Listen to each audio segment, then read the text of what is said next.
Cześć, witam w kolejnym odcinku Rozmów z podwody. Dziś opowiemy historię, która brzmi jak scenariusz filmu sensacyjnego, ale wydarzyła się naprawdę w Polsce na styku wielkiego biznesu, państwowych instytucji i ludzkiego bezpieczeństwa. Wyobraźcie sobie taką sytuację. Kluczowa dla bezpieczeństwa kraju spółka. Centralna Stacja Ratownictwa Górniczego potrzebuje wyszkolić elitarną grupę nurków do ratowania życia pod ziemią. Wybiera w przetargu prywatny ośrodek szkoleniowy, który ma przygotować ratowników do pracy w najbardziej ekstremalnych warunkach. Wszystko wydaje się proste, ale to, co miało być rutynową procedurą, zamienia się w otwartą wojnę. Egzaminy są odwoływane, padają publiczne oskarżenia o narażanie życia, a państwowa komisja, która ma stać na straży standardów, sama staje się obiektem podejrzeń o konflikt interesów. W tle pojawiają się zarzuty o niszczenie konkurencji i głęboką patologię całego systemu. W samym centrum tej burzy znalazła się firma OSPP Harpun oraz jej właściciele. A moim i waszym gościem jest dzisiaj człowiek z samego serca tej sprawy. Profesjonalista z ponad 20-letnim doświadczeniem, którego kwalifikacje mówią same za siebie. Jako jeden z pierwszych Polaków ukończył elitarne szkolenie w amerykańskiej US Navy, a swoje zawodowe szlify zdobywał w polskiej marynarce wojennej. Kierownik prac podwodnych pierwszej klasy, współautor podręczników i człowiek, który wyznaje zasadę, że w szkoleniu nurków nie ma drogi na skróty. Jest nim Robert Polewski. Cześć, bardzo miło mi Ciebie gościć. Cześć Kamilu, dziękuję za zaproszenie, również jest mi bardzo miło. No i właśnie, od czego by tu zacząć, bo temat jest bardzo, bardzo trudny, opiera się tak naprawdę o wiele elementów. Może ja bym zaczął od samego początku, czyli od początków Harpuna, który, jak dobrze kojarzę, powstał w 2022 roku. Może opowiedz mi krótko, jak wyglądał ten pierwszy okres działalności i kiedy tak naprawdę jako firma i właściciele, instruktorzy poczuliście, że coś jest nie tak? Tak, powstaliśmy, tak jak już wspomniałeś, w 2022 roku. Ogłosiliśmy się, że istniejemy w czerwcu, a we wrześniu przeprowadziliśmy pierwszy kurs. Założyliśmy ośrodek po to, aby móc szkolić według własnych wytyczanych standardów, nie według standardów, które narzucają nam po prostu inne ośrodki, gdybyśmy tam na przykład pracowali. I na początku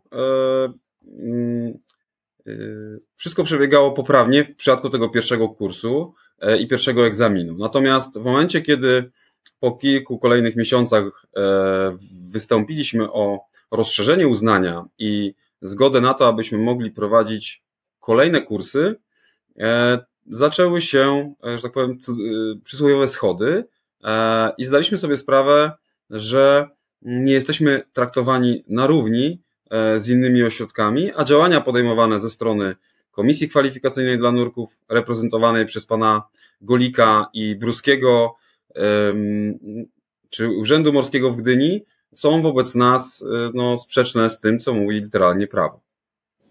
Czyli poczekaj, na początku 2022 robiliście szkolenie na której klasy nurków? Kierownika trzeciej klasy i kierownika trzeciej klasy. Okej. I kiedy rozszerzyliście swoją ofertę o wyższe klasy, tam klasy drugiej, pierwszej, pewnie kierownika prac podwodnych i tak dalej, zaczęły się wam rzucać jakieś kłody pod nogi. Jak to wyglądało w praktyce? W praktyce ten proces wyglądał następująco. Po pierwsze, w sposób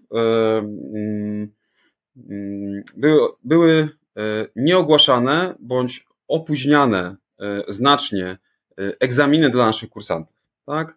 Nasi kursanci czekali dosłownie miesiącami na wyznaczenie egzaminu. Tak? Nie było takich sytuacji chyba wcześniej na taką skalę. Przykładem może być na przykład kierownik prac podwodnych drugiej klasy, który w kwietniu 2023 roku ukończył szkolenie. Egzamin dla panów ogłoszono 1 lipca, 23. To był egzamin również dla nurków trzeciej klasy. Oni czekali 14 tygodni, a panowie kierownicy drugiej klasy około 10 tygodni na ten egzamin. Jak już w końcu się odbył, to i panowie Bruski z panem Golikiem, czyli przewodniczący pan Golik, Bruski Artur, pan zastępca przewodniczącego Komisji Kwalifikacyjnej dla Nurków, działającej przy dyrektorze Urzędu Morskiego w Gdyni, czyli element administracji państwa w zakresie egzaminowania i nabywania uprawnień zawodowych przez naszych krajowych specjalistów w zakresie prac podwodnych. Przybyli na kurs po już ogłoszeniu terminu egzaminu, który był poprzedzony 2-miesięcznym posiadaniem pełnej dokumentacji, wnioskami egzaminacyjnymi i tak dalej, które sobie zweryfikowali pozytywnie, po czym ogłosili egzamin, przyjechali na ten egzamin i stanęli przed grupą i powiedzieli: my panów nie przeegzaminujemy. Okej. Czy, nie wiem, był jakiś merytoryczny, formalny powód, dla których stwierdzili, że nie będzie przeegzaminowania kursantów? To dotyczy tej grupy kierowników drugiej klasy. Wszyscy staliśmy osłupieni. Panowie nie chcieli podać merytorycznych powodów. Zaproponowałem kursantom, żeby na nasz koszt poszli sobie na obiad. A ja w tym czasie rozmówię się z panami, bo nie widzę tej sytuacji inny sposób jak doprowadzenie do egzaminu. Odbyła się rozmowa. Jasno powiedziałem, że domagam się respektowania prawa i przeprowadzenia egzaminu. Panowie wtedy zaczęli wymyślać problemy niby, które według nich chodziło o realizację jakichś tam konkretnych zajęć, które udowodniłem, że były, i wtedy powiedzieli kursantom, powiedzieli, że egzamin będzie, tak? To była pierwsza sytuacja, w której starano się uniemożliwić już ogłoszony egzamin po weryfikacji poprawnej dokumentacji i tak dalej, i cały kurs, gdzie odbył się zgodnie ze sztuką. I wtedy zdaliśmy sobie sprawę, że coś jest nie tak, nie? Że tutaj jest coś naprawdę na rzeczy. Czyli żebym dobrze zrozumiał, ten egzamin był ogłoszony i w trakcie egzaminu... On jest ogłaszany z 2-tygodniowym wyprzedzeniem, minimum. Na stronie dyrektora Urzędu Morskiego w Gdyni. Pani dyrektor Stelmaszyk ogłosiła ten egzamin. Ogłoszenie jego było poprzedzone sprawdzeniem wniosków egzaminacyjnych przez członków komisji. Mieli na to 2 miesiące. Zrobili to. Egzamin został ogłoszony. Ale pomimo tego przyjechali do ośrodka i werbalnie powiedzieli, że egzaminu nie będzie. Okej, to dosyć dziwne. Ja w sumie jeszcze wrócę do jednej rzeczy, bo z tego co wiem, to mówiłeś przed chwilą, że wasi kursanci czekali miesiącami na egzaminy. Rozumiem, że zgłaszaliście te problemy do Urzędu Morskiego, że wy czekacie jako jedyna z, nie wiem, firm szkoleniowych na egzaminy, a rozumiem, że inne firmy konkurencyjne nie miały takiego długiego czasu oczekiwania. Tak, to jest jeden z elementów, o których będę dalej mówił, działania na szkodę naszej spółki i dyskredytowania naszych szkoleń, ponieważ kursanta interesuje nabycie uprawnień, nie tylko kurs, tak? Kurs i szkolenie jest elementem, później jest egzamin państwowy i tutaj właśnie pojawia się komisja kwalifikacyjna i pani dyrektor Urzędu Morskiego, a później wydanie dyplomu przez panią dyrektor. I jeżeli któryś z tych elementów jest zachwiany, a w naszym przypadku administracja państwa nie zapewnia naszym kursantom prawa do egzaminu, tak jak to jest w przepisach i tak jak realizowane są te czynności wobec konkurencyjnych ośrodków, czyli jest tutaj to wszystko zaburzone, tak? I nasi kursanci rzeczywiście czekają dosłownie miesiącami. Z tego, co jeszcze czytałem, bo pojawiło się sporo artykułów w sieci na ten temat, że przełomem wydaje się wasz plan, kiedy jako pierwsi w Polsce chcecie zorganizować kurs na nurka pierwszej klasy właśnie we współpracy z norweską szkołą NID, bodajże tak to się nazywa. Tak. I właśnie bym chciał w ogóle zrozumieć, dlaczego z norweską szkołą podejmujecie współpracę i o co chodzi z tym nurkiem pierwszej klasy. Czemu to nie można zrobić samodzielnie w Polsce na przykład? Dobra, czy jeszcze mogę odnieść się do poprzedniego pytania, tak? Bo mówiłem o tym wydłużaniu terminów egzaminów, co jest po prostu dużym działaniem na szkodę naszą wizerunkową, ale przede wszystkim na szkodę naszych kursantów, którzy często mają już pracę nagraną, ale nie mogą jej podjąć, bo nie uzyskują dyplomów, tak? Ale to nie tylko takie działania, bo nierówne traktowanie nas jako podmiot gospodarczy przez administrację państwa, to jest 2, były realizowane wobec nas kontrole bez właściwej podstawy prawnej, bądź bez żadnej podstawy prawnej, co mamy udowodnione na piśmie. Powodem takiego działania może być też to, że wcześniej ośrodki miały przez pewne okresy pewien monopol, tak? I zamieniały się, że tak powiem, na rynku w czasie, kiedy albo był jeden ośrodek, albo drugi. Był taki okres, kiedy ośrodki się przyzwyczaiły, że nie ma konkurencji, a wiadomo, że brak konkurencji to jest najbardziej szkodliwe dla klienta, tak? My jak żeśmy się ogłosili, że istniejemy, nie, że kiedy ogłaszamy kurs i za jaką kwotę, tylko że istniejemy, to przez noc ceny u konkurencyjnych ośrodkach spadły o 30%. Więc jakby to działanie najlepiej obrazuje konkurencyjność działań. Odpowiadając na twoje pytanie odnośnie szkolenia na uprawnienia nurka pierwszej klasy. Są to jedne z najwyższych uprawnień w zawodach nurek i te uprawnienia upoważniają do nurkowania bez ograniczenia głębokości. Tak? Co to oznacza? Że można pracować na platformach wiertniczych, z dzwonów nurkowych, z systemów głębokowodnych, tak? Najbardziej skomplikowane i te najniebezpieczniejsze prace wykonywać na dużych głębokościach. My mieliśmy taki plan, on jest w zasadzie wdrożony, on się udał, tylko że jest odwlekany w realizacji.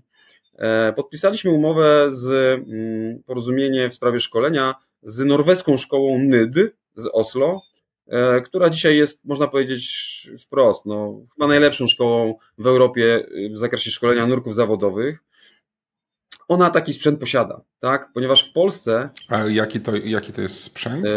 Sprzęt niezbędny do zrealizowania kursu nurka pierwszej klasy to jest obiekt zanurzalny, posiadający specjalny certyfikat obiektu zanurzalnego zgodnie z polską ustawą i to jest dzwon nurkowy, który właśnie taki certyfikat musi posiadać. Taki obiekt, i to mówię z pełną świadomością, wiem to z informacji od pani dyrektor Urzędu Morskiego w Gdyni, która w ramach dostępu do informacji publicznej udzieliła nam tej informacji, którą tylko potwierdziła, bo o tym wiedzieliśmy. Jest jeden. Jest to kompleks AF2 na platformie Lotos Petrobaltic na Bałtyku. Tak?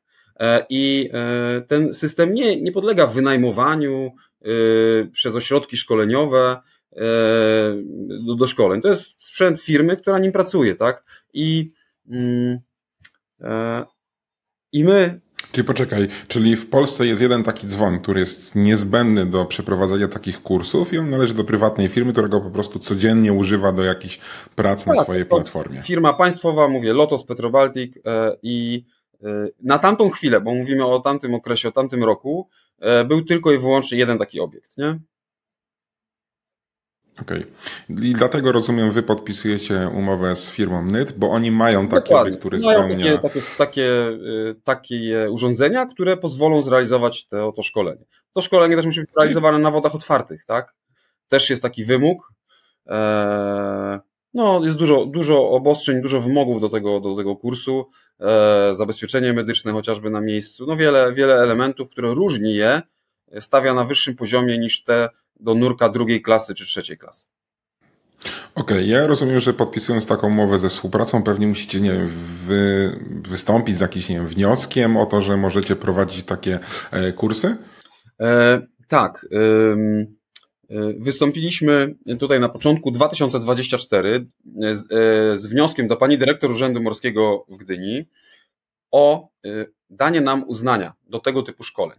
I tu pojawia się bardzo ciekawa historia, ponieważ pani dyrektor z przyczyn niemerytorycznych, nie mając uzasadnienia, sztucznie przedłuża nam to postępowanie administracyjne, nie wydając nam tego uznania przez kilka miesięcy. Dopiero w czerwcu otrzymujemy to, na początku czerwca, 5 czerwca 2024 otrzymujemy to uznanie i co więcej, sama ta decyzja jest wydana według nas wadliwie, ponieważ przepisy mówią, że tego typu uznanie daje się na 24 miesiące. Pani dyrektor dała nam na 22. Nie wiemy, z jakiego przepisu to wynika. Tak? Także jest to bardzo dziwne, bo nigdzie w przepisach tego nie ma takiego przepisu. Tak? Także to jest jedna rzecz. Poniekąd wiemy, z czego to wynika, właśnie z tego sztucznego przedłużania nam uznania, natomiast pani dyrektor popełniła tutaj błąd. W tym czasie dzieje się coś takiego, że ponieważ skład komisji kwalifikacyjnej, która kontroluje ośrodki na etapie udzielania uznania do szkoleń, pani dyrektor wyznacza skład takiego zespołu kontrolnego. Jest to pan Golik, przewodniczący, i zastępca pan Bruski.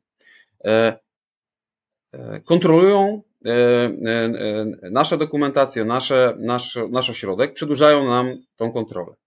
W tym samym czasie konkurencyjny ośrodek PC Service składa takie uznanie. Znaczy domyślamy się, że decyzja o złożeniu tego w tym czasie mogła wynikać z faktu, że sekretarzem komisji jest pracownik pana tutaj tej firmy, tak? To co też tutaj pani dyrektor nie widzi żadnych problemów. Więc gdy my cokolwiek wysyłamy do komisji, no to sekretarz, czyli pracownik naszego, z posiadanej wiadomości, informacji, jest to pracownik właśnie wieloletni, zajmujący się szkoleniem w konkurencyjnym ośrodku, on już widzi, co my piszemy. Zanim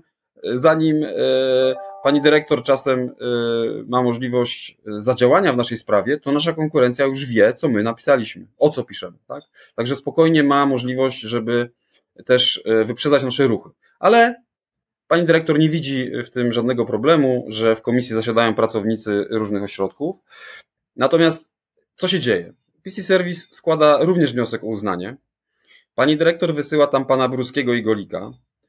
Oni stwierdzają, że ośrodek posiada taki obiekt zanurzalny, zabezpieczenie medyczne i że wypełnia wszystkie wymogi i że mogą szkolić. Uzyskuje to uznanie bardzo szybko, w odróżnieniu od nas.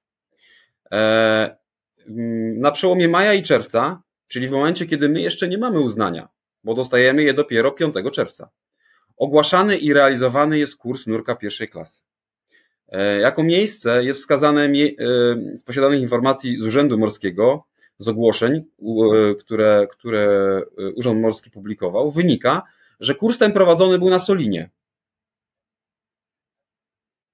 Czyli, jeżeli dobrze rozumiem, tam w Bieszczady, w Bieszczadach, tamtym kierunku. Tak.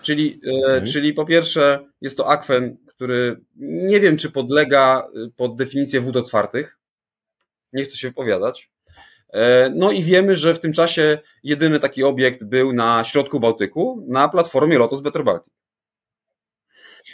Czyli, jak rozumiem, kurs odbywa się bez tego najprawdopodobniej dzwona z tymi certyfikatami i tak dalej. Bez tego obiektu tak. Bo on jest na Bałtyku i nagle nie teleportował się na Solinę. Oczywiście, dokładnie. To jak to jest w ogóle możliwe? No i tutaj właśnie pojawia się my zdając sobie sprawę z ogromu nieprawidłowości, jakie występują przy tym kursie, napisaliśmy pismo do pani dyrektor, że należy wstrzymać to szkolenie do czasu wyjaśnienia i podnieśliśmy szereg aspektów ściśle merytorycznych, które łatwo sprawdzić i podjąć decyzję, tak? Czy to jest zgodnie z przepisami, czy nie. No powiem tak, wyobraźmy sobie, że w tym kursie biorą udział nurkowie drugiej klasy, którzy chcą nabyć te uprawnienia nurka pierwszej klasy i nurkują na czymś, co nie spełnia żadnych, może żadnych to złe słowo, ale którzy nie nurkują na sprzęcie, który jest wymieniony i ściśle opisany w przepisach, tak? Ponieważ to ich naraża po prostu według mnie na niebezpieczeństwo życia czy utratę zdrowia, bo to naprawdę prace na dużych głębokościach to już nie są przelewki, tak? I teraz piszemy to do pani dyrektor o tych według nas nieprawidłowościach, które należy sprawdzić, zanim tych ludzi się przeszkoli, ponieważ to może zagrażać ich życiu i zdrowiu. Pani dyrektor nie odpowiada na pismo. Piszemy do Ministerstwa Infrastruktury. Ministerstwo Infrastruktury odpisuje, że przyjrzy się sprawie i nakazuje pani dyrektor skontrolować, czy to, co my piszemy, jest prawdą. Tak? I pani dyrektor zrobiła to, wysłała kontrolę do ośrodka PC Service, czy ten kurs jest realizowany właściwie. Oczywiście kogo wysłała na tę kontrolę? Pana Bruskiego i Golika, żeby skontrolowali samego siebie. Więc oni oczywiście skontrolowali i uznali, że wszystko jest w porządku. Pani dyrektor odpisała do Ministerstwa Infrastruktury, że w wyniku kontroli stwierdzono, że wszystko jest w porządku. No, ministerstwo odpisało nam, że taka kontrola się odbyła i że wszystko jest w porządku. Więc już wtedy nie wytrzymaliśmy i napisaliśmy w połowie grudnia dopiero, ale złożyliśmy doniesienie do prokuratury w tej sprawie. Ale jeszcze zanim do tego dojdę, to powiem, jak przebiegało danie nam tego uznania, ponieważ panowie Bruski i Golik, co udowodniliśmy pani dyrektor podczas spotkania, okłamali panią dyrektor, mówiąc, że byli skontrolować właśnie ten system, ten jedyny, który jest, czyli na platformie Lotos Petrobaltic, on się nazywał wtedy AF2 i gdy udowodniliśmy panu Bruskiemu, że skłamał i że go tam nie było, to wtedy pani dyrektor łaskawie nam tego uznania w toku takich już aspektów udzieliła. Tak? To też był taki jeden element, gdzie no bardzo nas to zdziwiło, że komisja kwalifikacyjna no wprost kłamie i wprowadza samą dyrektor w błąd. Nie?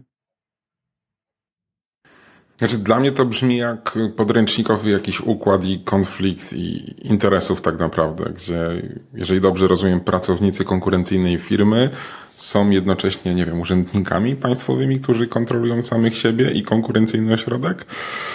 Tak, sekretarzem jest pracownik PC Service.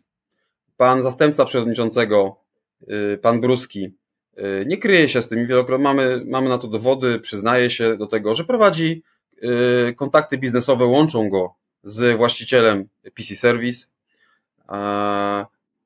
Pan Pomian, aktualny przewodniczący Komisji Kwalifikacyjnej dla Nurków, jest osobą, która realizowała to szkolenie na nurka pierwszej klasy. Bez tych wszystkich rzeczy, które powinny być. I tutaj dochodzimy do clou, ponieważ pan Pomian prowadził to szkolenie bez obiektu zanurzalnego, bez zabezpieczenia medycznego, z posiadanych przez nas informacji, tych rzeczy tam nie było. Tak? I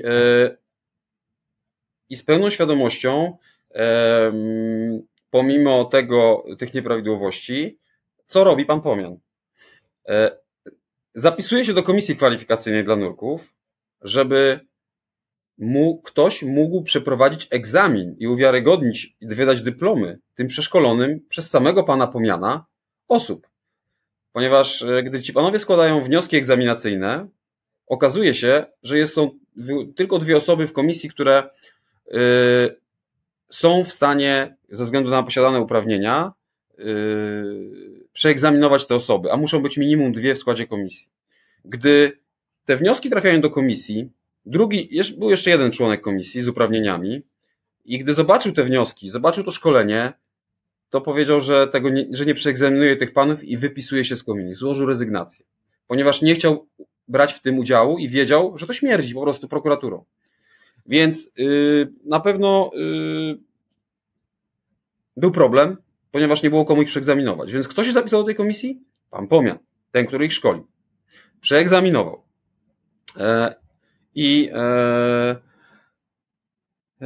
No i już tutaj to, co powiedziałem, i w toku tych czynności, gdzieś o ile pamiętam, ten egzamin był w listopadzie 24, no w grudniu już złożyliśmy, w połowie grudnia, 16 grudnia złożyliśmy doniesienie do prokuratury wobec narażenia na utratę życia i zdrowia kursantów i wobec tego jest prowadzone śledztwo. Brzmi to wszystko strasznie i ja jeszcze tam czytałem i to na stronach i w waszych oświadczeniach, że na wasze kursy też został podstawiony, tak jak wy twierdzicie, kursant. Być może jest jakaś forma prowokacji. Nie wiem, jak myślisz, co chciano w ten sposób osiągnąć? Dojdę do tego wątku, bo on jest bardzo ciekawy, emocjonujący. Myślę, że nadaje się na jakiś serial. Wracając do tego zawiadomienia, tak, żeby nie być gołosłownym, to ja je przeczytam. Otrzymaliśmy w dniu 12 sierpnia, czyli po 8 miesiącach, zawiadomienie o wszczęciu śledztwa prokuratury w sprawie dokonanego w okresie od stycznia do grudnia w Gdyni przekroczenia uprawnień i niedopełnienia obowiązków przez dyrektora Urzędu Morskiego w Gdyni, narażając uczestników kursu na bezpośrednie niebezpieczeństwo utraty życia lub zdrowia. I to dotyczy tego kursu, o którym mówię, o kursie nurku pierwszej klasy. I z tego co wiem, jest szereg czynności dzisiaj prowadzonych przez prokuraturę w celu wyjaśnienia tej sytuacji. Teraz kontynuując w zakresie twojego ostatniego pytania, czyli o tego podstawionego kursanta. Tak, w zeszłym roku mieliśmy taką sytuację, że jeden z naszych kursantów, według naszej opinii, był podstawionym kursantem. Był mniej zainteresowany szkoleniem, a bardziej zaszkodzeniem nam, o tak to ujmę. Nasze twierdzenia opieram na... Poczekaj, bo czy jak rozumiem, no kursy na nurka pierwszej, drugiej, trzeciej klasy, no to nie jest kurs na OWD i to nie kosztuje małe pieniądze, więc to jak rozumiem widać, kto wydał swoje pieniądze i chce się uczyć, a kto raczej nie wydał swoich pieniędzy i właśnie jak mówisz, nie jest zainteresowany wiedzą. Ja sobie tak to rozumiem. Myślę, że masz rację, nie? Tak, z pewnością tak, bo tak to po prostu z tym panem było. I teraz powiem w ten sposób. To jest niezłymi nićmi uszyta intryga. Ten kursant po kursie powstaje anonim, który trafia do pana przewodniczącego Pawła Golika. W metadanych tego pliku w rozszerzeniu PDF zachowują się metadane stopka, która brzmi następująco. Wojciech Stachowiak. I ten dokument jest następnie przesłany przez pana Golika do jednego z naszych uczestników kursu. Jest odbyta rozmowa telefoniczna, gdzie namawia on tą osobę, żeby ona potwierdziła tego typu zarzuty, rzeczy, które są formułowane w tym anonimie. Oczywiście ta osoba zaprzecza, odmawia potwierdzenia takich rzeczy, pisze do Urzędu Morskiego pismo skarżące się na działanie pana Golika i że jest niedopuszczalne. Dodatkowo archiwizujemy u notariusza. Ta osoba zarchiwizowała u notariusza wszystkie rzeczy związane z wymianą tej korespondencji, więc to jest wszystko dobrze udokumentowane. Na podstawie tego anonimu, w którym zarzuca się nam, że w trakcie szkolenia doszło do wypadku nurkowego i nie udzielono kursantowi pomocy i tak dalej, to jest oczywiście nieprawdą. Zaraz dojdę do tego, do końca tej historii. Pan Golik z posiadanych przez nas informacji pisze wniosek do pani dyrektor, że należy nam zabrać uznanie, czyli po prostu zamknąć możliwość prowadzenia działalności. To była... No wiesz, brzmi to sensownie, skoro doszło do wypadku, no to powinno się zamknąć ośrodek.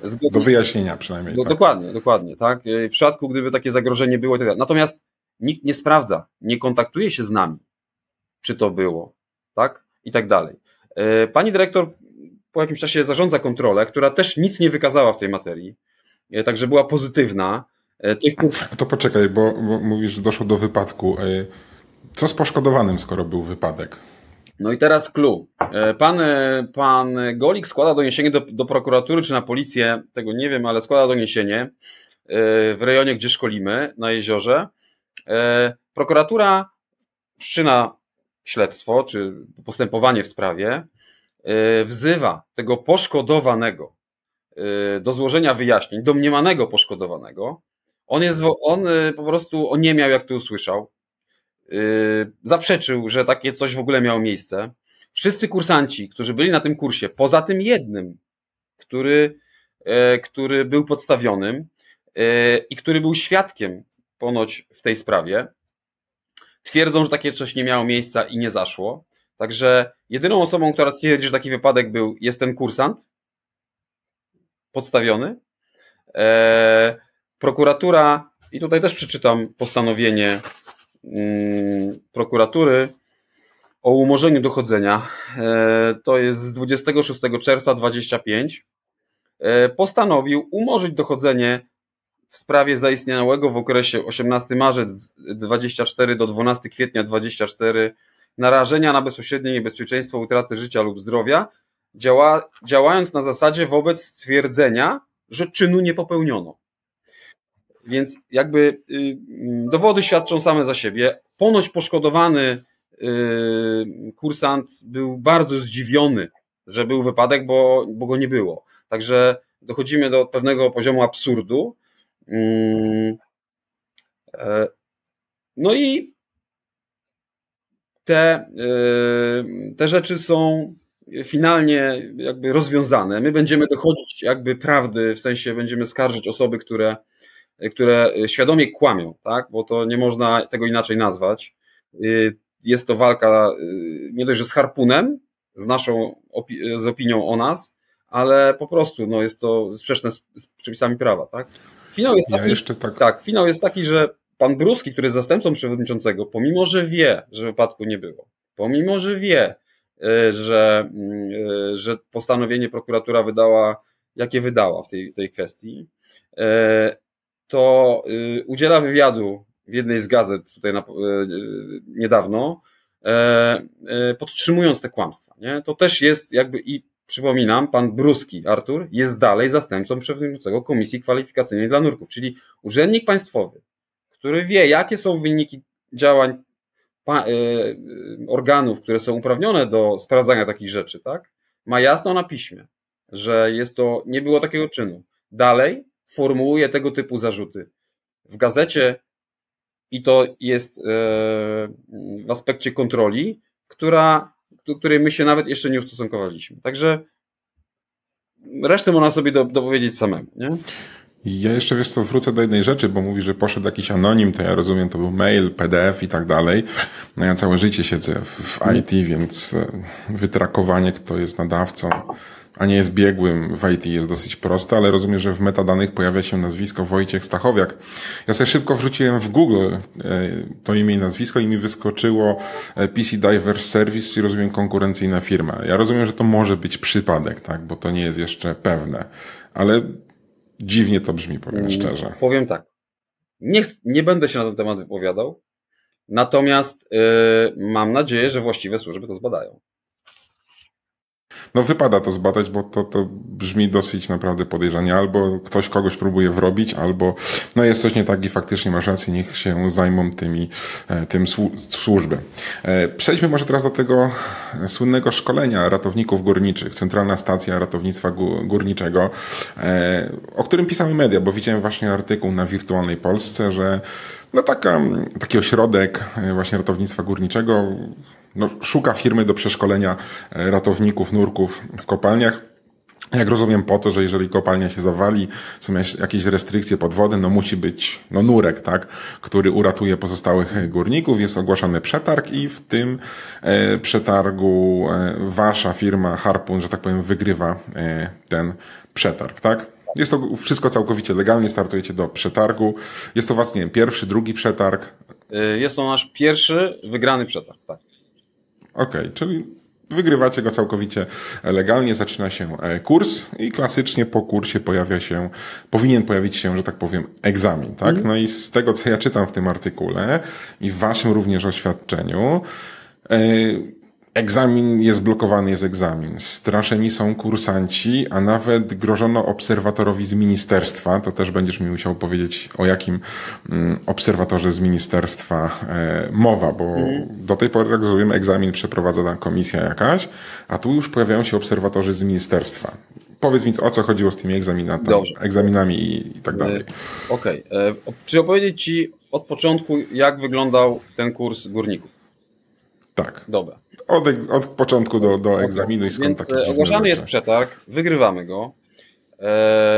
Realizujemy ten kurs w Jaworznie. Na koparkach. Na koparkach. Wszyscy nurkowie wiedzą, o co chodzi. Taki był też wymóg jakby samego postępowania przetargowego, żeby to zrobić u górników, a nie u nas. Dla grupy czyli jak rozumiem 16-osobowej firma cała się przeniosła na miesiąc, tak? Przenieśliśmy całą firmę na miesiąc tam szkoliliśmy. Teraz tak, w pierwszym dniu kursu wydarza się coś dziwnego. Mianowicie zaczynamy szkolić zgodnie ze wszystkimi prawidłami i tak dalej. I pan Michniewski, który jest sekretarzem komisji i pracownikiem PC Service, wydzwania do tej stacji, czy my rzeczywiście szkolimy, sprawdza tam różne rzeczy. Takie działania nigdy się nie działy. Po czym pan Golik w tradycyjny dla siebie sposób, który jest przewodniczącym Państwowej Komisji, z prywatnego maila, szczur, Gmail i tak dalej, pisze maila do przedstawicieli Centralnej Stacji Ratownictwa Górniczego, dziwnego, że to szkolenie jest nielegalne, które my prowadzimy i po tym szkoleniu nie będą mogli podejść do egzaminu. Pan Bruski, który serwisuje sprzęt dla panów z Centralnej Stacji Ratownictwa Górniczego,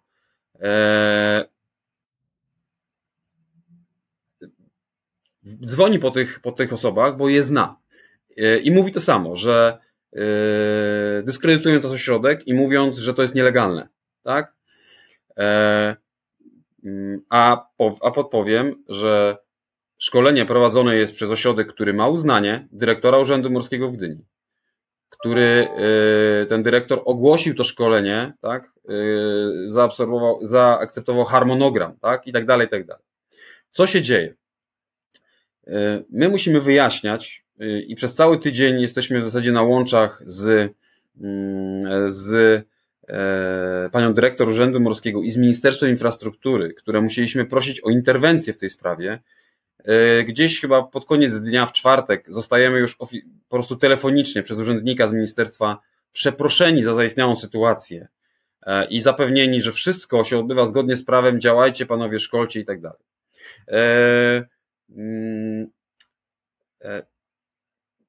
Przeczytam jedną rzecz. Z pisma PC Service pana, tutaj właścicielem tej firmy jest Wojciech Stachowiak, zacytuję jedną rzecz. Pod koniec dnia 4, myśmy zaczęli szkolić 2 listopada chyba, jakoś tak. W dniu 4 listopada dostałem informację telefoniczną z Urzędu Morskiego w Gdyni, że kurs w Jaworznie będzie zawieszony, a na spotkaniu w dniu 5 listopada 24 zostanie ta sprawa omówiona. Czyli pan Wojciech Stachowiak, właściciel PC Service, czyli firmy, która też mogła wygrać ten przetarg, tak? Pisze, że obiecano mu w rozmowie telefonicznej, nie obiecano, że dostał informację telefoniczną z urzędu, że ten kurs będzie zawieszony. Wystosowaliśmy pismo do pani dyrektor o informację, kto i na jakiej podstawie takich informacji udzielił. Do dnia dzisiejszego nie otrzymaliśmy informacji w tej sprawie, tak? Ale według mnie to może jasno pokazywać pewne powiązania. I na tym skończę. Kurs się kończy. My otrzymujemy naprawdę bardzo dobre rekomendacje od Centralnej Stacji Ratownictwa Górniczego. Ocenili nasze szkolenie na naprawdę bardzo wysokim poziomie, co nas bardzo cieszy. Tutaj serdecznie też pozdrawiam całą stację i ratowników, i zarząd, ponieważ są to profesjonaliści pełną gębą w każdej materii i naprawdę był to dla nas też zaszczyt móc ich szkolić, ponieważ no naprawdę są jedynymi w Polsce, którzy są przeznaczeni do pracy w wyrobiskach zalanych wodą pod poziomem, pod gruntem, tak?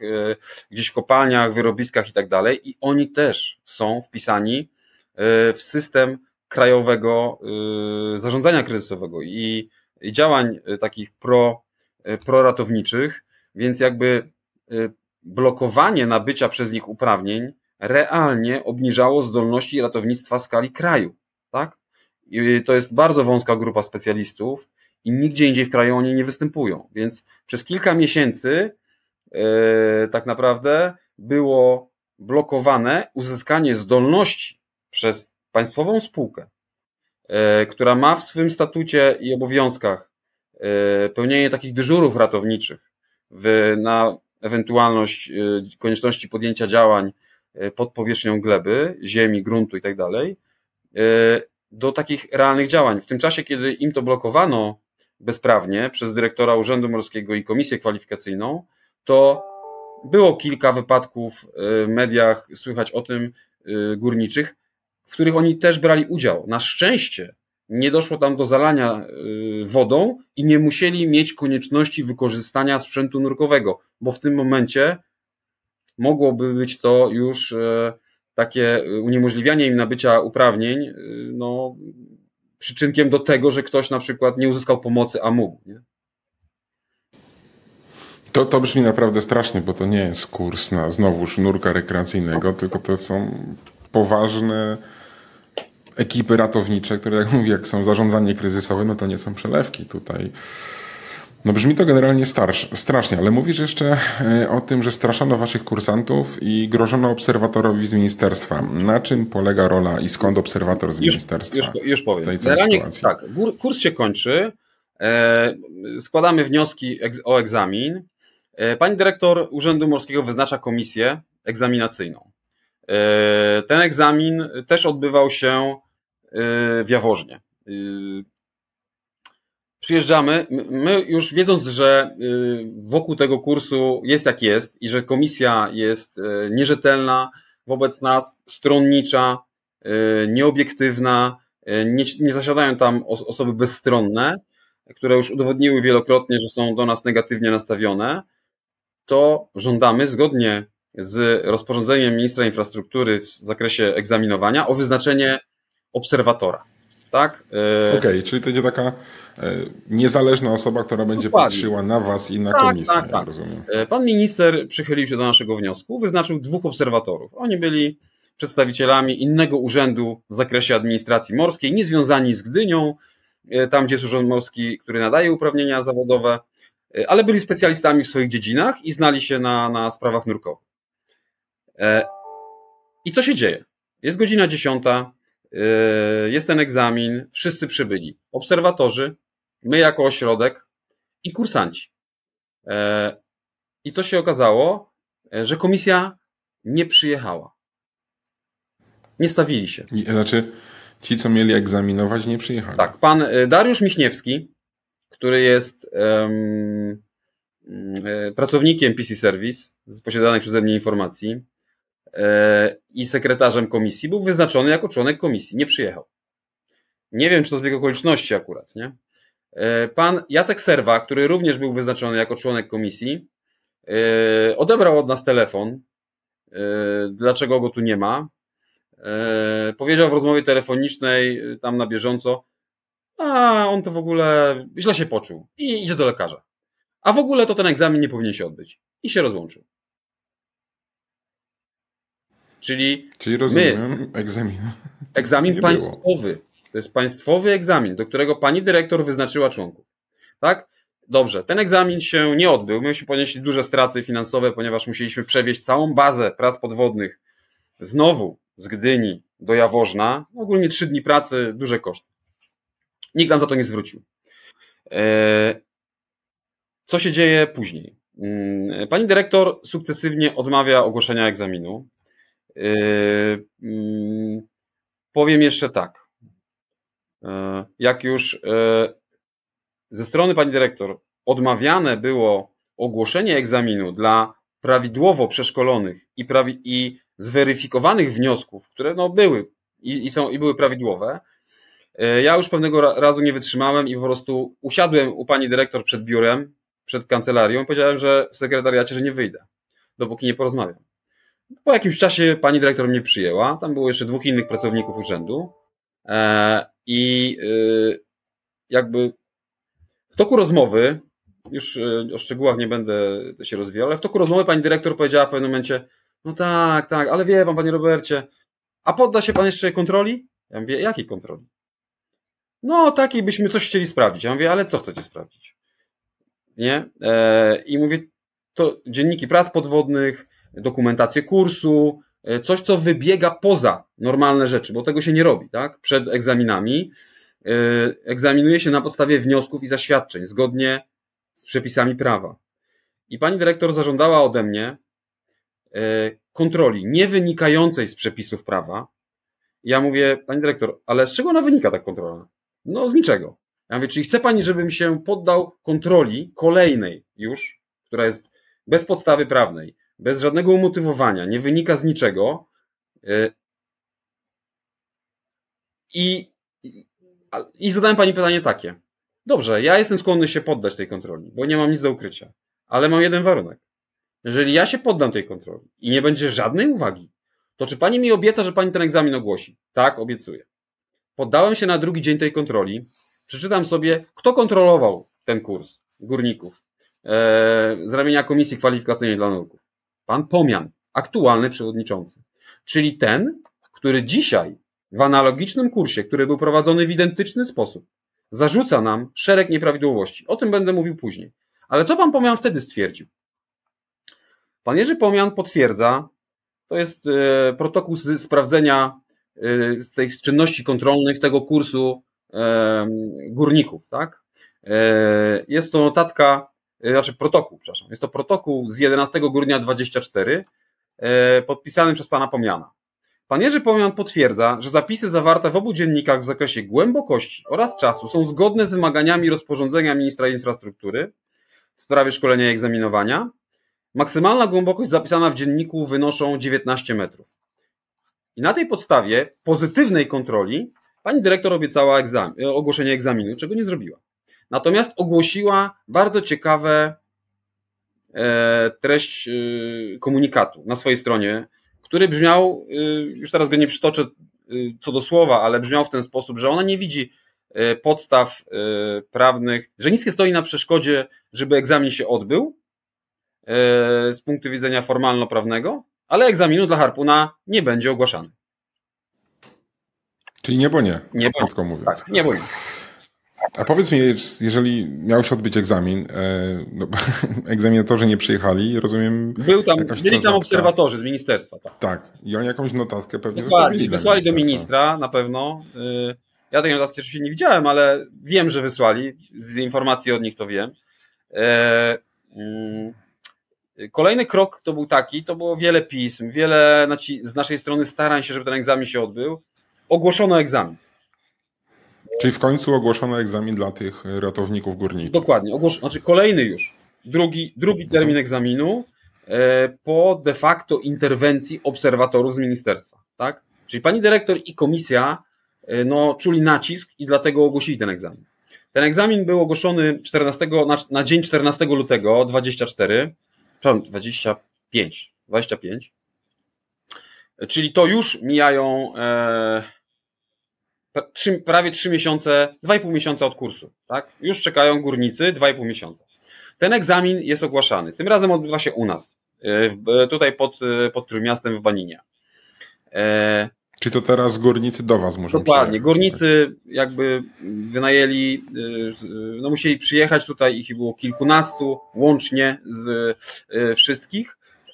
Był też przedstawiciel zarządu spółki, ponieważ taką czuł potrzebę. Nie dziwię się, powiem szczerze. Tak. Poziom jakby na pewno niezrozumienia sytuacji i zdenerwowania wśród zarządu spółki był duży. Nie? Tutaj jeszcze jest taka jedna rzecz, że my sądzimy, iż te działania były o tyle celowe w przedłużanie tego procesu jak najdłużej, ponieważ warunki przetargu były i draft umowy ze strony centralnej stacji był znany, był dostępny. I wszystkie ośrodki szkolenia wiedziały w kraju, jakie są warunki. I wiedziały też, że płatność jest na 30 dni po państwowym egzaminie. Także te wszystkie działania, które były podejmowane, były wymierzone de facto również, nie tylko w to, żeby ci ratownicy górniczy i państwo nie miało ratowników, tak? Ale też w nas, żebyśmy nie otrzymali pieniędzy albo otrzymali je jak najpóźniej za prowadzone szkolenie. Tak? Tak, bo to może skończyć się utratą płynności finansowej, w konsekwencji zamknięciem ośrodka i wyeliminowaniem konkurencji. Tak sobie dywaguję. Dokładnie, tak, więc to dobrze. I teraz 14 lutego zaczyna się też była bardzo ciekawa historia, ponieważ był to egzamin prowadzony dla naszych kolejnych kursantów komisja przyjeżdża, dzieli grupę. Na ten egzamin przyjeżdża pan Bruski, pan Golik i pan Pomian. Ta trzyosobowa komisja podchodzi do przeegzaminowania naszych kursantów. Zbiera wszystkich w jednej sali, dzieli ich na dwie grupy.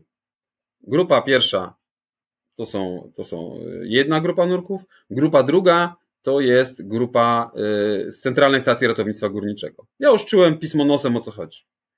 Przeegzaminowali teoretycznie pierwszą grupę, później zaprosili drugą do sali i wtedy zaczęły się ciekawe rzeczy. Pan Golik i pan Bruski publicznie przy obserwatorach z ministerstwa, przy obecności tutaj naszej spółki, obu wspólników, przy obecności członka zarządu Centralnej Stacji Ratownictwa Górniczego mówią, że egzaminu nie przeprowadzą dla tych panów. Dlaczego? No i tu jest właśnie ciekawa sytuacja. Na pytanie dlaczego. To pytanie dlaczego i o podanie podstawy prawnej jest cisza. Nie ma odpowiedzi. Natomiast co jest? Panowie merytorycznie nie odnoszą się do tego pytania. Jako urzędnicy państwowi, jako przewodniczący i zastępca oraz członek pan Pomian nie są w stanie odpowiedzieć na liczne pytania, jaka jest podstawa prawna, co jest nie tak, że ich nie dopuszczą. I tam jest nie, bo nie. Natomiast jest świadome działanie ukierunkowane na zastraszanie naszych kursantów. W jaki sposób? Pan Bruski, pan Golik, pan Pomian wygrażają się, że lepiej dla naszych kursantów jest, żeby nie przystępowali do egzaminu, bo wobec nas są postępowania prokuratorskie. I tu chodzi o to postępowanie z tego donosu o ten wypadek, bo wtedy... Który jest umorzony. Bo ono jeszcze się toczyło, tak? Ono dopiero 3 miesiące później było jakby umorzone ze względu na to, że nie miało miejsca. Ale panowie skrzętnie i chętnie się tym faktem jakby wykorzystują, tak? I mówią, że nie będzie egzaminu. Pan obserwator z ministerstwa kilkukrotnie pyta pana Golika: panie przewodniczący, proszę o pana notatkę, żeby pan mi napisał na piśmie, że egzaminu nie będzie i dlaczego, tak? Ja to muszę dostarczyć panu ministrowi, nie? Pan Golik bardzo się denerwuje, wykonuje takie nerwowe ruchy i czeka. To wygląda dziecinnie, tak? Bo obserwator z ministerstwa, urzędnik, którego przysłał minister, chodzi i biega za przewodniczącym, który stara się wymknąć temu urzędnikowi, żeby po prostu czmychnąć stamtąd, nie? On chce po prostu wyjść z budynku i żeby nikt mu nie zadał niewygodnego pytania. I teraz w końcu pan obserwator, już, że tak powiem, n-ty raz go poprosił o to.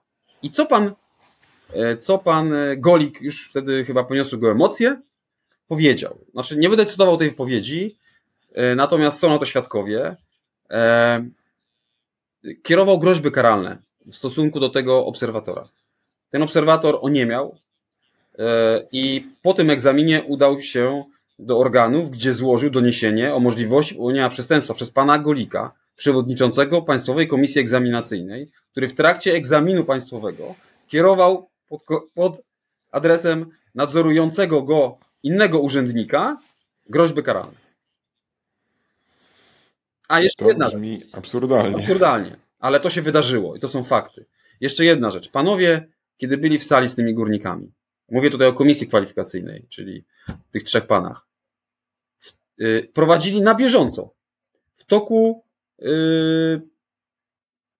tak naprawdę przed kursantami, przed opinią publiczną, można powiedzieć, między sobą dywagacje i 5-krotnie, naliczyliśmy to, 5-krotnie, zmieniali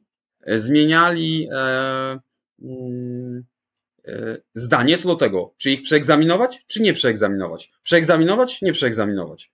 Ja nie wierzyłem w to. Nie wierzyłem własnym oczom i uszom, kiedy to widziałem i słyszałem. Czyli oni w trakcie tego egzaminu wypracowywali decyzję, czy przeegzaminować, czy nie przeegzaminować. Między innymi w czasie tego egzaminu zażądali od nas zmiany miejsca jego przeprowadzenia części praktycznej, pomimo że dyrektor Urzędu Morskiego wyznaczyła miejsce przeprowadzenia tego egzaminu na Banino, a wymuszono od nas, żeby to miejsce zostało zmienione na inny akwen, oczywiście przeniesienie całej bazy prac podwodnych, tak ad hoc w ciągu godziny, 2 czy 3, nie przygotowawszy tego wszystkiego, jest bardzo trudne i kosztowne. Ale dla dobra naszych kursantów stanęliśmy na głowie i to zrobiliśmy. Patrzę sobie teraz na stronę komisji kwalifikacyjnej dla nurków i widzę, że nie ma tam pana Golika, a nowym szefem został pan Jerzy Pomian. Czy to rozumiem, czy jest to w ogóle jakaś realna zmiana w tym wszystkim, tylko zmiana twarzy? Bo jak rozumiem, w końcu pana Golika odwołano ze stanowiska, jak rozumiem. Tak, pan Golik odszedł, można powiedzieć, w niesławie, bo już po tym, co się zdarzyło, minister w końcu odwołał pana Golika. Pani dyrektor wielokrotnie, wiedząc, że pan Golik łamie przepisy i postępuje niezgodnie z zasadami, nie chciała tego wykonać, ale już tutaj napisała wniosek, tak domniemam, że napisała wniosek, bo tego typu działanie, odwołanie jest w gestii pani dyrektor, ona wnioskuje do ministra, taka jest procedura o jego odwołanie. Tak, i powołano pana Pomiana. Tego samego, który w PC Service prowadził kurs nurka pierwszej klasy i później egzaminował tych samych kursantów, których wyszkolił. Tak, ten sam pan. Okej. To już każdy sobie niech to powie. Przejdźmy jeszcze do sprawy kursanta, którego ja przynajmniej znam z mediów, o nie wiem, imieniu, pseudonimie Kacper, bo taki kursant pojawia się w jednym z artykułów w internecie, który złożył do was zawiadomienie na was i twierdzi on, że poprosił o zaliczenie głębokości w komorze dekompresyjnej, żeby obniżyć koszty, nie wiem, nurkowania, kursu. Jak to wyglądało dokładnie? O co tu chodzi? Dobrze, tutaj mamy już do czynienia, ponieważ tamta próba donosu, mówię o tym domniemanym wypadku, którego nie było, tak, była, powiedziałbym, słabo przygotowana, tak, i ona upadła bardzo łatwo i, że tak powiem, prawda łatwo wygrała. Natomiast widząc to, że tamta próba się nie udała, podesłano nam, taka jest nasza opinia, kolejnego kursanta, który już kompletnie nie był zainteresowany szkoleniem, który okazało się po fakcie, przez cały okres kursu miał jakąś ukrytą kamerę, dyktafon i nagrywał 100%. Od zajęć teoretycznych po praktyczne. Tak? Ten pan też jest jakby tutaj początkiem artykułu o nas, którego będziemy domagali się sprostowania de facto. Natomiast ta osoba, pan Kacper, bo to imię się pojawiło w mediach, więc nie będę go ukrywał, tak? Nieważne, czy jest prawdziwe, czy nieprawdziwe, załóżmy, że ta osoba ma na imię Kacper. Składa już kolejny donos, tym razem się podpisuje. Jest to kursant, który w ogóle nie był zainteresowany nawet złożeniem wniosku o egzamin. To trochę dziwne, tak, nie? Szkoliliśmy około 100 nurków. 100 osób w zawodach związanych z wykonywaniem prac podwodnych przez te 3 lata i 99 osób, to jest jedyna osoba, która nie chciała, żeby w jej imieniu na drugi dzień po kursie, żebym złożył wniosek o egzamin. Bo on nie planował składać wniosku o egzamin chyba. Więc wszyscy oczywiście są zawsze zainteresowani złożeniem wniosku na dzień następny, żeby biegły terminy administracyjne i jak najszybciej mógł się odbyć egzamin. Ten pan nie był tym zainteresowany. To już nam się zapaliła czerwona lampka, nie? Ponieważ on nie chce podchodzić do egzaminu. Tak? Oczywiście. To po co kurs? Może złożyć to sam, ale to będzie dłuższe, trudniejsze. A ja na drugi dzień rano byłem tam o 8 już z tymi wnioskami. To było dziwne. Ale ten pan nagrywał wszystko, 100%, tak? No i co się dzieje?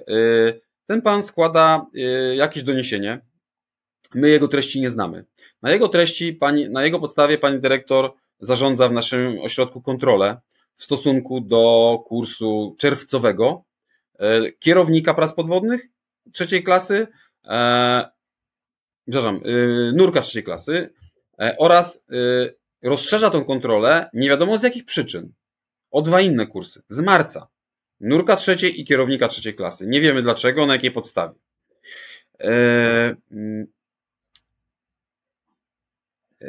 wyznacza komisję, która wie, pani dyrektor wyznacza komisję, co do której wie, że jest nieobiektywna.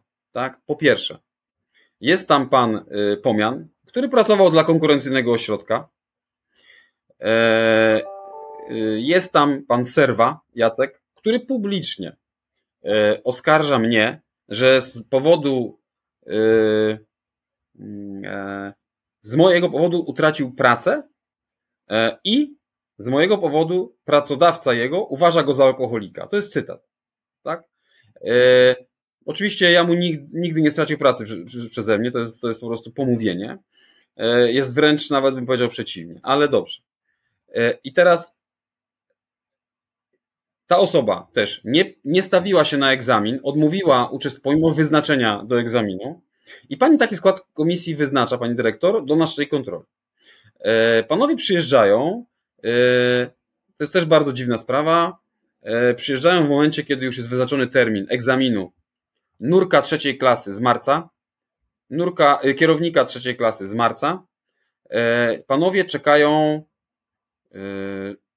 ponad 3 miesiące na egzamin, 3,5 miesiąca.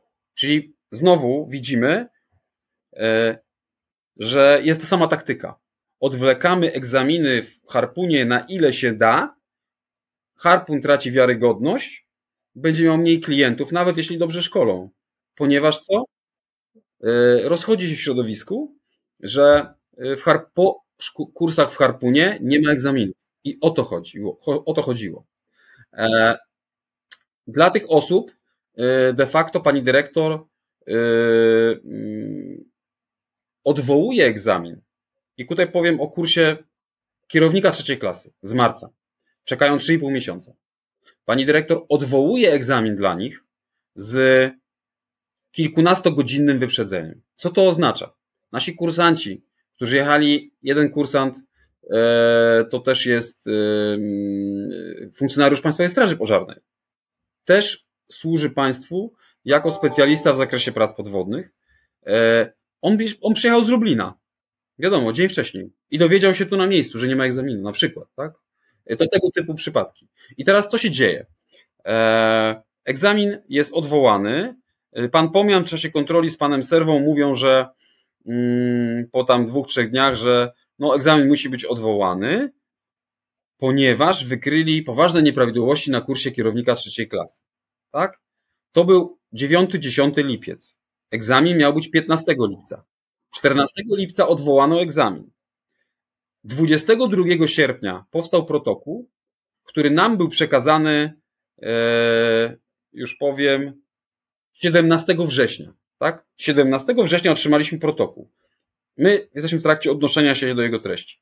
W tym protokole nie ma ani jednej uwagi do kursu kierownika 3. klasy z marca. Co to oznacza? Że w trakcie kontroli pan Pomian i pan Serwa kłamali, mówiąc, że znaleźli poważne uwagi do kursu kierownika 3. klasy, w związku z tym trzeba odwołać im egzamin na kilkanaście godzin przed. Nie ma żadnej uwagi do tego kursu. Tak, to jest jedna rzecz.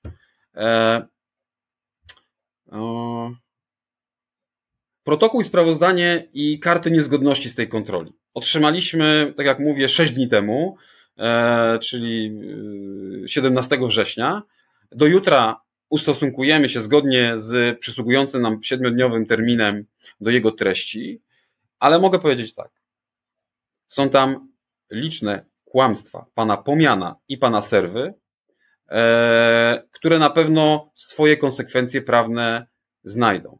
I nie wiem, czy pani dyrektor urzędu świadomie czy nieświadomie ulega tego typu treści protokołów, które są w jawnej sprzeczności z obowiązującym prawem. Tyle. A powiedz mi, ten podstawiony kursant Kacper, o co chodzi z tym zaliczeniem tej właśnie głębokości w komorze? Nie? Pan Kacper był w trakcie kursu osobą, która się potrafiła nie pojawić na zajęciach, która bez podania przyczyny go po prostu nie było. My informowaliśmy na początku kursu, że kurs wymaga wykonania 30 zanurzeń, Co za tym idzie, 15 dni trzeba nurkować, ponieważ 2 nurkowania dziennie możemy tylko wykonywać. A harmonogram kursu jest ścisły, tak? Są daty. Więc planujemy zajęcia w ten sposób, że mamy dodatkowy jakiś dzień, ze względu na pogodę, ze względu na waszą chorobę, nieobecność, wypadki losowe. I jeżeli komukolwiek by się stało tak, że nie mógł uczestniczyć w jakichś zajęciach jeden dzień, to niech się tym nie martwi. My go bezpłatnie, bez kosztów dla takiej osoby przeprowadzimy, żebyście się tym nie martwili. Pan Kacper był jedynym, którego nie było więcej niż raz. Ja już go informowałem na kilka dni przed ukończeniem kursu, że w związku z tym, że jest kolejna nieobecność, no dzisiaj wiem, że to była specjalnie prowokacja, tak? To on nie skończy kursu. Poinformowałem go, że w terminie go nie skończy zgodnie z umową, tak? Pan Kacper kilkukrotnie namawiał nas, abyśmy, no przecież tam można tylko wpisać, tak? Odmówiliśmy wpisania czegoś, co nie byłoby prawdą. I wtedy pan Kacper zaczął pytać, to jak można tę sprawę rozwiązać. Przedstawiliśmy mu 3 scenariusze. Jeden, bezpłatnie, żeby podczas kolejnej edycji kursu na 1 dzień szkoleniowy wydamy mu wtedy zaświadczenie o kursie. Nie skorzystał. Drugi wariant, przeprowadzimy dla niego pełnowymiarowy dzień szkoleniowy, tylko dla niego. Musimy oczywiście wynająć nurka roboczego, znaczy asekuracyjnego, kierownika i operatora tablicy czynnika oddechowego, lub gdyby to było w sprzęcie autonomicznym, ten ostatni by nie wystąpił. Tak? Czyli dodatkowe 2 do 3 osób.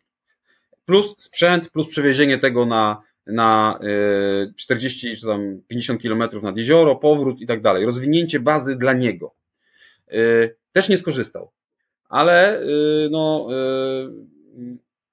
zgodnie przedstawiliśmy mu te warianty, że one są najbardziej takie jakby proedukacyjne i szkoleniowe, ale nurkowanie jest też tożsamą rzeczą zgodnie z definicją ustawową, co pobyt pod ciśnieniem w komorze, tak? Jeżeli chodzi o i że w ramach zajęć praktycznych z tematu 6x2 na nurku 3. klasy, to jest ćwiczenie dekompresji powierzchniowej z wykorzystaniem komory dekompresyjnej, procedur dekompresji i tak dalej, ponieważ pan Kacper w tym temacie odbiegał poniżej średniej, tak? Jeżeli chodzi o sukcesy edukacyjne, zdecydowałem się zaproponować mu najtańsze z możliwych wersji, tak? Ponieważ zgodnie z przepisami przeprowadziłem dla niego takie zajęcia z tego tematu, gdzie wykorzystałem pobyt jego pod zwiększonym ciśnieniem w komorze dekompresyjnej i te zajęcia zostały zrealizowane. Przyznam, wystawiłem mu za to fakturę zgodnie z tym, jak się umówiliśmy. To były symboliczne koszty. Natomiast i tym był usatysfakcjonowany, ponieważ dzięki temu już dzień po tym, jak cała jego grupa szkoleniowa zakończyła kurs, to on dzień po już też uzyskał zgodnie z dotychczasową, ówczesną wykładnią wszelkich przepisów, w tym pana Pomiana w szczególności, uzyskał takie zaświadczenie o ukończeniu kursu i tyle. Rozumiem. Jak widzę i czytam, i to nie tylko też na waszych stronach, mimo wszystko na podstawie chyba jego sprawy odwołano egzaminy dla różnych waszych grup. Weszła kolejna kontrola, to już nawet nie wiem która, i to wszystko doprowadziło do tego, że opublikowano na stronach Komisji Kwalifikacyjnej dla Nurków, że cofnięto wam uprawnienia. Tak, znaczy ta strona to jest strona dyrektor Urzędu Morskiego w Gdyni, ponieważ kontrolę prowadzi dyrektor Urzędu Morskiego w Gdyni poprzez wyznaczenie zespołu kontrolnego spośród członków Komisji Kwalifikacyjnej dla Nurków. No tak to się odbywa, nie? Tak, na podstawie, tutaj się dzieją bardzo dziwne rzeczy, ponieważ w trakcie kursu, będąc na środku jeziora, szkoląc, dowiadujemy się, że na stronie urzędu ukazał się komunikat, który mówi o tym, że pani dyrektor Urzędu Morskiego w Gdyni, to był bodajże chyba 16 września. Czyli 16 września dowiadujemy się ze strony Urzędu Morskiego w Gdyni o tym, że pani dyrektor cofnęła nam uznanie do szkoleń. Tak? My tej decyzji do dnia dzisiejszego nie otrzymaliśmy. My jej nie znamy. My nic o tym nie wiemy. My tylko wiemy, że tam jest ogłoszenie na jej stronie urzędu. Ale czekaj. To brzmi trochę nielogicznie, że decyzja dotyczy was, a wy o tym nie wiecie, nie. tak? Tak działa dyrektor urzędu pani Anna Stermaszek. Dla nas to nie jest dziwne, bo niestety ona tak działa od lat. Czyli ogłosiła, że coś wydała, nam decyzji nie dostarczyła. My ze względów takich ostrożności po prostu zdecydowaliśmy się oczywiście przerwać szkolenie. Później wydaliśmy to oświadczenie. W dniu następnym o tym, jeszcze powiem o jednej bardzo dziwnej rzeczy. Ogłoszenie to pani wydała w dniu 16 września. Tak? W treści tego ogłoszenia jest napisane, że wydała decyzję z dniem 12 bodajże, prawda? Tak, dokładnie patrzę sobie na to w tym momencie. A czy chcesz wiedzieć, kto odwiedził nasz ośrodek w dniu 15 września, czyli 3 dni po wydaniu decyzji o tym, że nie możemy szkolić?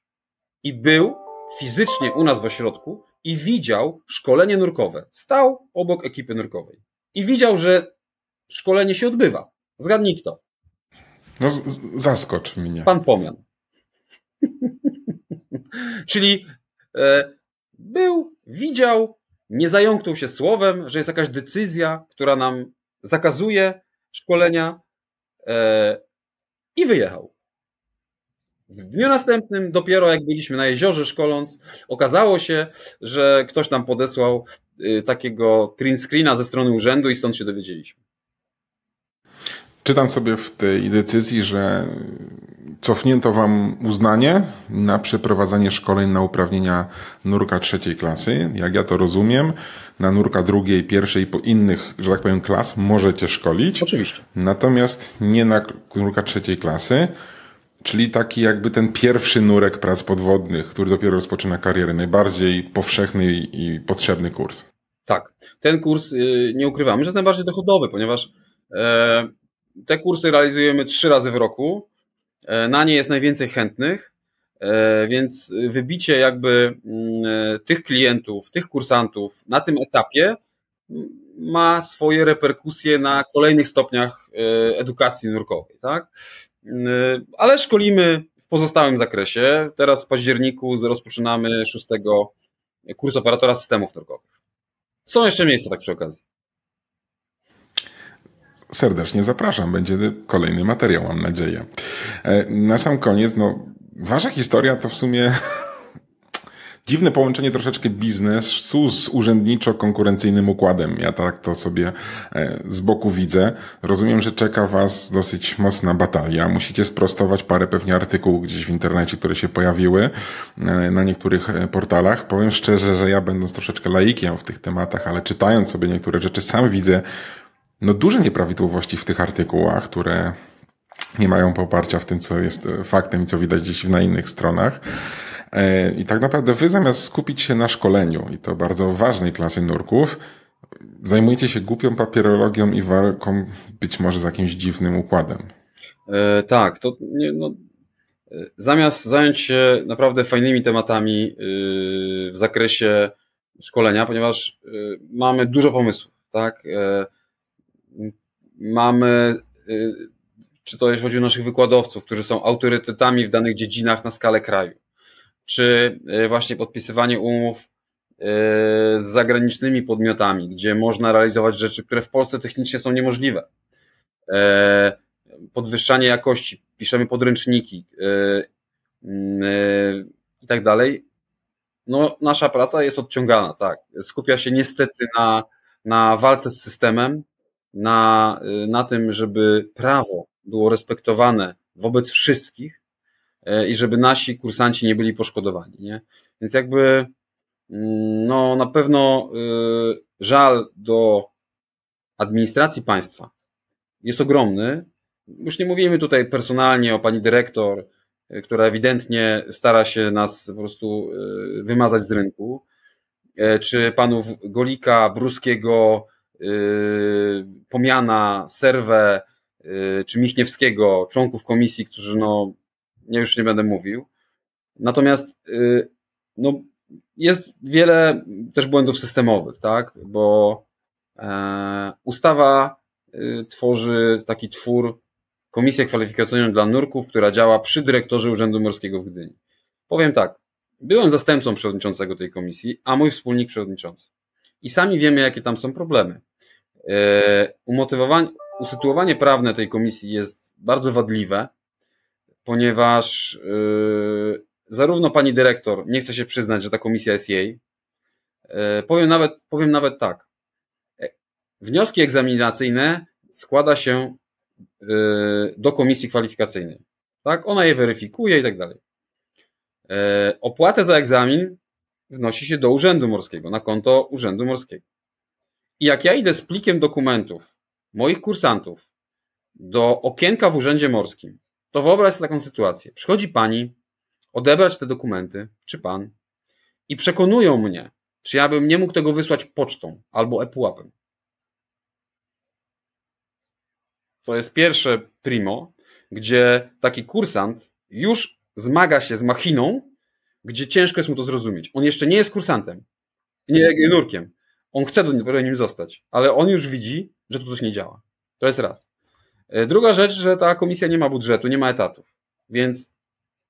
Więc często niestety osoby tam zasiadające nie idą po to, żeby coś naprawić, żeby coś usprawnić, tylko idą po to, żeby dbać o jakieś interesy.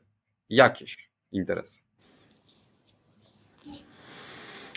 Trzymam kciuki za, powiem szczerze, wyjaśnienie tej całej sprawy i mam nadzieję, że spotkamy się w kolejnym odcinku, gdzie sprawa już będzie rozwiązana i nie będzie toczyła się latami. Wszystkie te oświadczenia, decyzje urzędu, linki do tych materiałów znajdziecie pod opisem tego filmu, jak i pewnie w transkrypcji, także możecie się spokojnie zapoznać wraz z dodatkowymi materiałami, jak artykuły, które pojawiły się w sieci. Trzymam za was kciuki. Dziękujemy i nie poddajemy się. Mam nadzieję, że się sprawa zakończy pozytywnie, a was zachęcam do subskrybowania i oglądania kanału Spod Wody. Do zobaczenia. Cześć. Dzięki jeszcze raz, Robert. Cześć. Dzięki, Kamilu.